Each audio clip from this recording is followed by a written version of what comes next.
الحمد للہ رب العالمین والصلاة والسلام علی رسول اللہ وعلی آلہ وصحبہ اجمعین، اما بعد۔ آج ہمارے درس کا موضوع ہے آخری عشرہ لیلۃ القدر اور اعتکاف کی فضیلت۔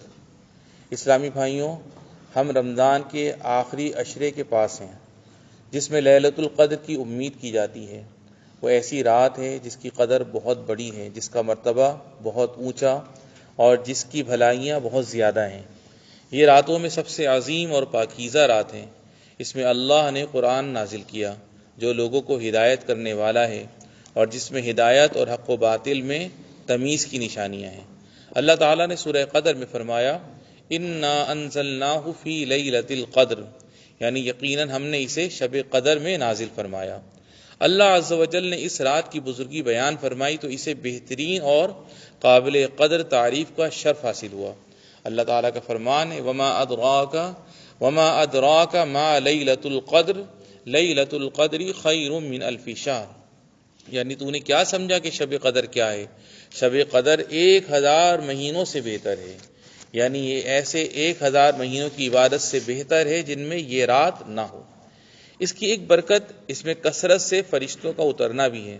اللہ جل وعلا نے فرمایا تنزل الملائکۃ والروح فیہا باذن ربہم من کل امر، یعنی اس میں فرشتے اور روح یعنی حضرت جبرائیل علیہ السلام اترتے ہیں اپنے رب کے حکم سے ہر کام کے سر انجام دینے کو۔ یقیناً یہ ہر پسندیدہ بات سے سلامتی کی رات ہے اور اس میں ہر تکلیف اور خطرے سے حفاظت اور بچاؤ ہے۔ سلام ہی حتی مطلع الفجر، یعنی یہ رات سراسر سلامتی کی ہوتی ہے اور فجر کے طلوع ہونے تک رہتی ہے۔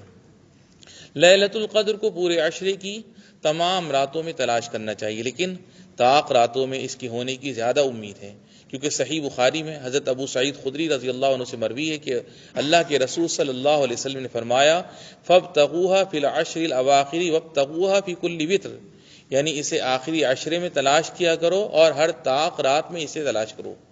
اس رات کو ڈھونڈنا اور تلاش کرنا سنت ہے، کیونکہ حضرت ابن عمر رضی اللہ عنہ سے روایت ہے، انہوں نے کہا کہ اللہ کے رسول صلی اللہ علیہ وسلم نے فرمایا التمسوها فی العشر الاواخر یعنی لیلۃ القدر فإن ضعف احدکم او عجز فلا یغلبن علی السبع البواقی، یعنی اس لیلۃ القدر کو آخری 10 راتوں میں تلاش کیا کرو، تو اگر کوئی کمزور پڑ جائے یا اس کی طاقت نہ رکھے تو آخری 7 راتوں میں تلاش کرنے پر کوئی چیز ہرگز اس پر غالب نہ آئے۔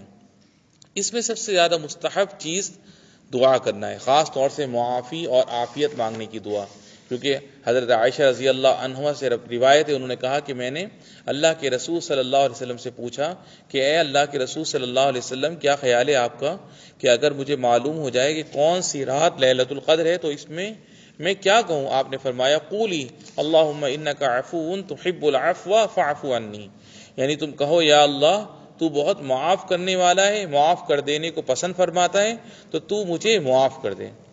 روزے دارو، اللہ کے رسول صلی اللہ علیہ وسلم آخری عشرے کو اعتکاف کی عبادت کے لیے غنیمت سمجھتے تھے۔ حضرت عائشہ رضی اللہ عنہا سے مروی ہے ان النبی صلی اللہ علیہ وسلم کان یعتکف العشر الاواخر من رمضان حتی توفاہ اللہ، یعنی نبی صلی اللہ علیہ وسلم رمضان کے آخری 10 دنوں کا اعتکاف فرمایا کرتے تھے یہاں تک کہ اللہ تعالیٰ نے آپ کو وفات دی۔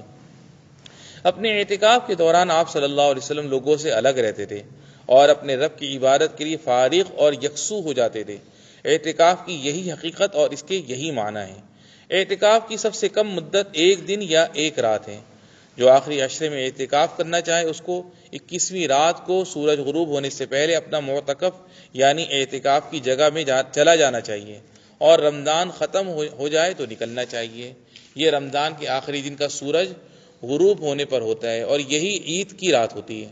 اعتکاف کے آداب یہ ہیں کہ حضرت عائشہ رضی اللہ عنہا سے مروی ہے کہ انہوں نے کہا السنۃ علی المعتکف اللہ یعود مریضا ولا یشہد جنازہ ولا یمس امرأۃ ولا یباشرها ولا یخرج لحاجۃ الا لما لا بد منه ولا اعتکاف الا بصوم ولا اعتکاف الا فی مسجد جامع، یعنی معتکف اعتکاف کرنے والے کے لیے سنت یہ ہے کہ وہ مریض کی تیمارداری نہ کرے، نہ جنازے میں جائے، نہ بیوی کو ہاتھ لگائے، نہ اس سے مباشرت کرے، اور ضروری حاجت کے بغیر نہ نکلے۔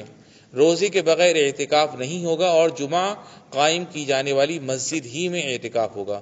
بس ہمیں چاہیے کہ ہم ان برکت والے دنوں اور راتوں سے فائدہ اٹھائیں، اور یہ نہ بھولیں کہ وہ تیزی کے ساتھ گزر رہے ہیں اور آگ جھپکنے کی طرح ہم سے رخصت ہونے والے ہیں۔